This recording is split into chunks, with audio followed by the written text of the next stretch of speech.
नमस्कार। आप सुन रहे हैं द बॉलीवुड रेडियो और मैं हूं आपके साथ आकाश।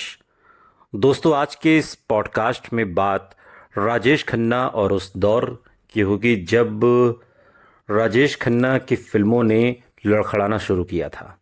और बात करेंगे राज कपूर साहब की कि राज कपूर कैसे राजेश खन्ना को लेने के लिए अड़े रहे और परिवार के आगे झुक गए। दिल से चाहते थे कि राजेश खन्ना उनकी फिल्म के हीरो बने, लेकिन परिवार ने ऐसा होने नहीं दिया। 70 के दशक में जो फिल्में सबको आकर्षित कर रही थी वो थी बंदूकों और खलनायक की प्रेमिकाओं सहित विदेशों में फिल्माई गई फिल्में, जिनको हिंदी में रूपांतरित किया जा रहा था, डब किया जा रहा था। और हैरानी नहीं थी कि दर्शकों के साथ खो गए अपने जुड़ाव को तलाशते राजेश खन्ना ने आशिक हूं बहारों का साल 1977 में करने का फैसला किया। इस बात ने उसका निर्माण रोटी की टीम के तलवार जो थे और राज भाटिया ने किया था, और निर्देशन जे ओम प्रकाश ने उसे ज़्यादा आकर्षक बना दिया था। फिल्म ज़्यादातर स्विट्जरलैंड में फिल्माई गई थी।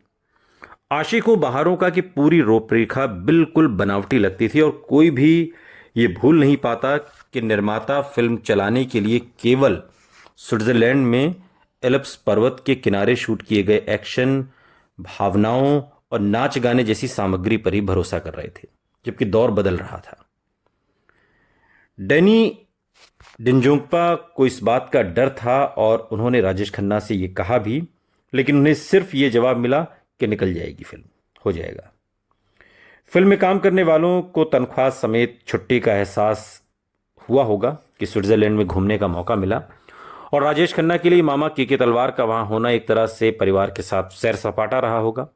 यूरोप में भी राजेश खन्ना को घर का खाना मिलता था।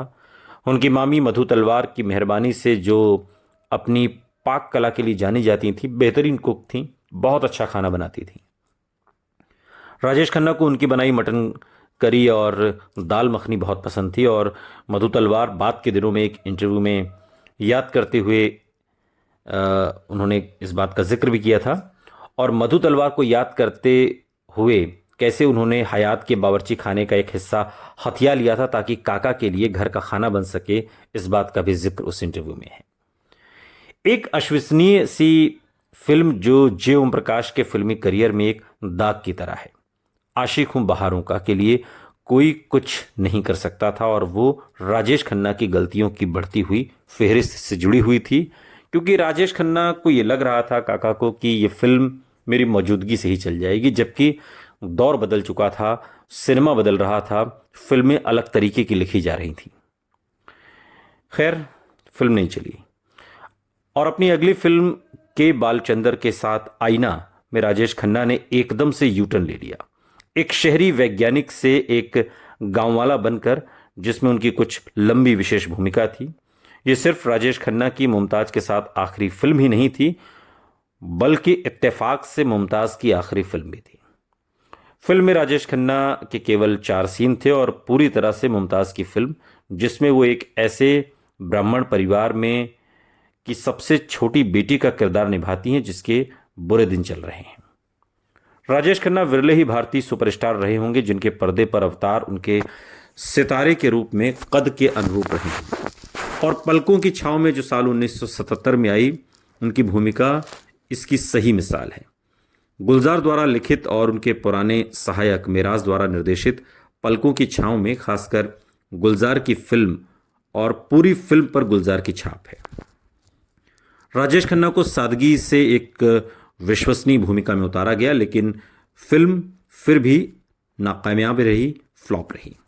और मुड़कर देखें तो कह सकते हैं कि राजेश खन्ना का जीवन भी बड़ा सितारापन, दर्शक के इसे स्वीकार न कर पाने के पीछे रहा होगा, और इस मायने में फिल्म की सच्चाई को भी। लेकिन ये बात पूरी तरह सच नहीं होगी।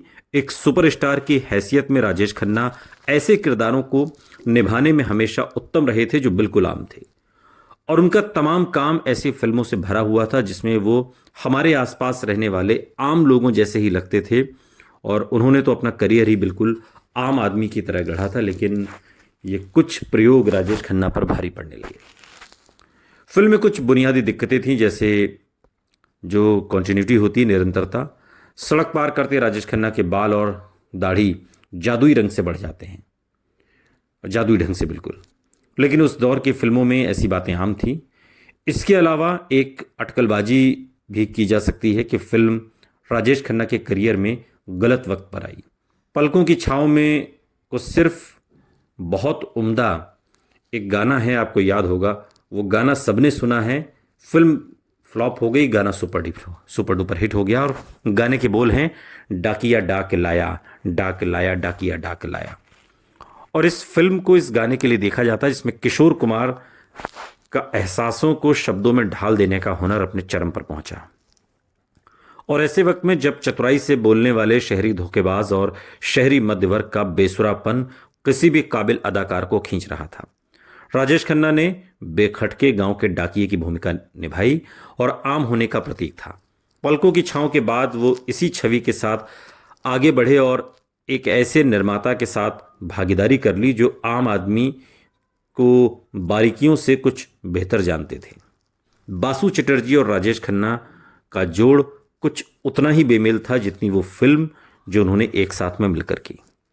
राजेश खन्ना ने बहुत बार आम आदमी का किरदार निभाया था और एक तरह से उसका पर्याय ही बनकर रह गए थे। लेकिन जब बासु चटर्जी जैसा कोई उसे दिखाने की कोशिश करता है तो आम आदमी की परिभाषा ही बदल जाती है। आखिर उन्होंने रजनीगंधा, छोटी सी बात और चितचोर में अमोल पालेकर द्वारा निभाए गए किरदारों से आम आदमी को परिभाषित किया था। हिंदी सिनेमा में एक नए चलन को लाकर, अगरचे बहुत कम वक्त के लिए, एक फिल्म थी चक्रव्यूह, 1978 में आई थी। एल्फ्रेड हिचकॉक की 39 स्टेप्स जो 1935 में आई थी, इसे ही हिंदी में बनाया गया था। और राजेश खन्ना की कल्पना करना मुश्किल भी है और आसान भी। भारतीय संदर्भ में जहां अदाकार अपनी एक छवि में बंधा रहता है और अपनी ही अदाओं और शैली वाले राजेश खन्ना जैसे सितारे के लिए हिचकॉक का आम आदमी बनना, जो एक अनोखे झमेले में फंस जाता है, बहुत पेचीदा होता। लेकिन राजेश खन्ना काफ़ी सहज इस फिल्म में लगते हैं और हो सकता है कि उन्होंने जानबूझकर अपने अंदर के अभिनेता को जगाने का फैसला लिया हो, जो बहुत देर से सितारे को अपनी जगह दे चुका था। और वो नीतू सिंह विश्वसनीय जोड़ी लगते हैं और राजेश खन्ना ने काफ़ी हद तक अपनी खास अदाओं को रोके रखा, जैसा उन्होंने आविष्कार में किया था। सच तो यह है कि यह फिल्म उन चंद फिल्मों में से एक थी जिसमें वो अंत तक राजेश खन्ना ही थे जैसे वो थे। हालांकि एक दिलचस्प प्रयोग रहा, लेकिन चक्रव्यूह दर्शकों को जिसमें लोग उनसे राजेश खन्ना होने की उम्मीद रखते और दूसरा जिसमें वो चाहते कि आखिर तक राजेश खन्ना कोई और ही बने रहें। चक्रव्यूह के बाद आई भोला भाला 1978 में और जनता हवलदार 1979 में, और दोनों में राजेश खन्ना का अपनी भूमिकाओं की तरफ नया रवैया नजर आया। भोला भाला में राजेश खन्ना की दोहरी भूमिका थी, लेकिन उनकी अदाकारी में ऐसी कोई बारीकी नहीं थी जिससे दोनों भूमिकाओं में अंतर किया जा सके। वो दोनों में राजेश खन्ना ही लगे और दर्शकों का रवैया भी वैसा ही रहा जैसा कुछ सालों में राजेश खन्ना की तरफ था। महमूद, जिन्होंने जनता हवलदार बनाई, निर्देशन के लिए अपने असाधारण चुनावों के लिए जाने जाते थे, जिनमें कोई जोरदार पैगाम होता था, और इस बार वो सड़क के एक आम आदमी को नायक दिखाना चाहते थे। और इस अवतार के लिए राजेश खन्ना से बेहतर भला कौन हो सकता था। जनता हवलदार में उन्होंने ऐसा काम किया जो जिस्मानी तौर पर उससे फर्क था, लेकिन वो सीधा साधा नाकामयाब शख्स, पूरी तरह सुपरस्टार राजेश खन्ना था। 70 के दशक के मध्य में महमूद ने राजेश खन्ना से जिनी और जॉनी 1976 के लिए एक मेहमान भूमिका का आग्रह किया था, और जिस तरह उस वक्त का बड़ा सितारा उनके साथ पेश आया था, वो बहुत प्रभावित हुए थे। राजेश खन्ना अगले ही दिन शूटिंग के लिए हामी उन्होंने भर दी और बिना सितारों वाले नखरे के उन्होंने काम किया और पैसा लेने से भी इनकार कर दिया। लेकिन राजेश खन्ना के साथ हर वक्त काम करना महमूद के लिए एक बेहद डरावना अनुभव साबित हुआ।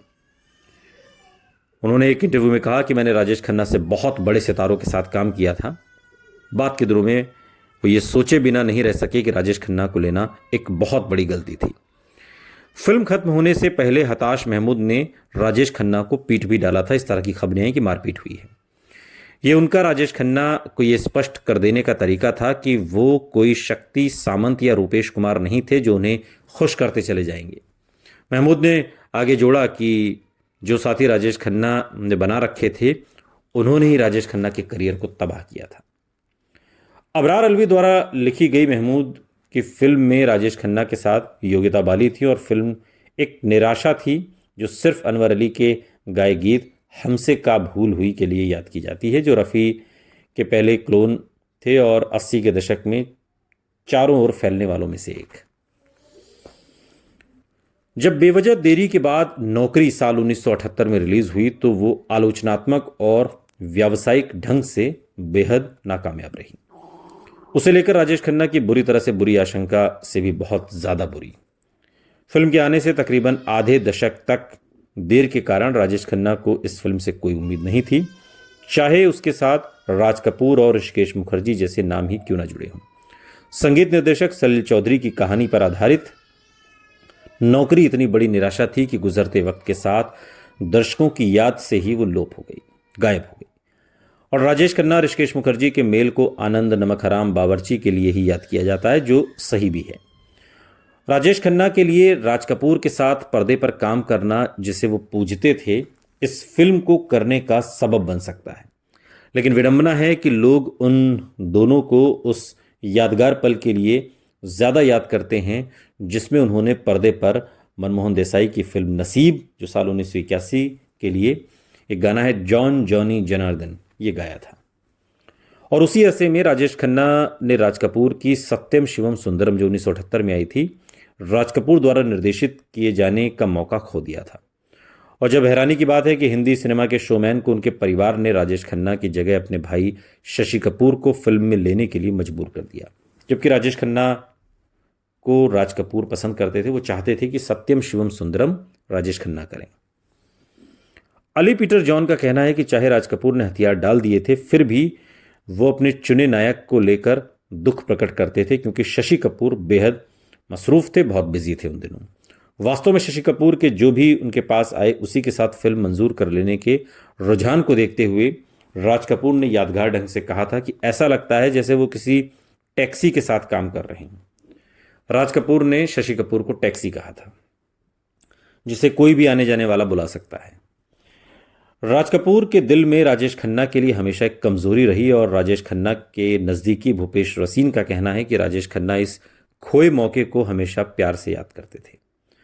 भूपेश रसीन के मुताबिक जिस ढंग से राज कपूर ने उन्हें यह खबर दी थी, राजेश खन्ना उसकी नकल उतारा करते थे और उनके एक जन्मदिन पर, जब काका का जन्मदिन था, जन्मदिन पर हिंदी सिनेमा के मुख्य खानदान के पितामह फूल लेकर किसी और के आने से घंटों पहले आ गए और जैसे ही उन्होंने राजेश खन्ना को देखा, राज कपूर ने हाथ जोड़कर बोले, काका मैं बच्चों के सामने हार गया। और अगर एक मशहूर हस्ती के साथ काम करने का मौका उनके हाथ से फिसल गया तो राजेश खन्ना ने तकरीबन उसकी भरपाई कर दी जब उन्होंने कमाल अमरोही के साथ मजनू फिल्म की घोषणा की। राजेश खन्ना के जन्मदिन पर होने वाले मुहूर्त से एक दिन पहले वर्ली में एक बहुत बड़ा बिलबोर्ड लगाया गया, हर किसी को महबूब स्टूडियो में मुहूर्त की जानकारी देता हुआ, और एक ऐतिहासिक फिल्म की तरह सोची गई खासकर कमाल अमरोही के साजो सामान वाली मजनू का शानदार मुहूर्त हुआ, जिसमें राजेश खन्ना और उनकी नायिका राखी ने अपने आप को फिल्म के किरदारों के रूप में पेश किया और फिर दर्शकों की तालियों की गड़गड़ाहट के बीच ऊपर आसमान की ओर चले गए। और कई दिन बाद तक पूरे फिल्म इंडस्ट्री में इस मुहूर्त का जिक्र रहा।